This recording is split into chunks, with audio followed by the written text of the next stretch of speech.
So the machine we have behind us is a 1908 Gold Beer steam logging machine, and its purpose was to pull logs through the forest so that they would eventually be transported to the sawmill.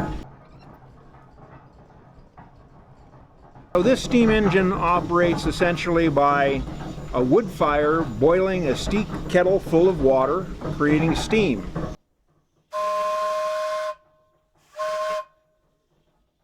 It carries a variety of whistles on it, but back in the day really it only had one whistle for purposes of communication within the forest. If there was a need for communication over the side of a hill, they would have what's called a whistle punk, a small boy that had a wire that was attached to the whistle, and he would watch the logging operation below and then pull the whistle at the right time so that the steam engineer could engage the machinery and pull the log up from an area where the engineer couldn't exactly see it.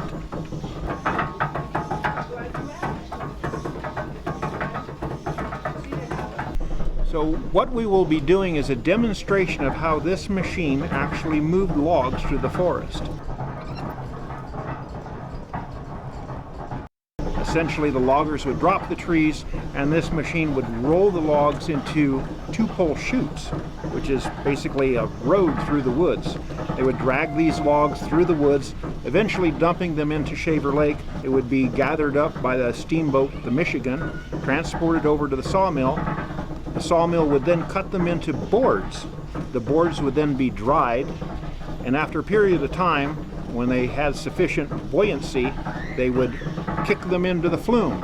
And then the flume was 42 miles long and would reach Clovis 6.5 hours later.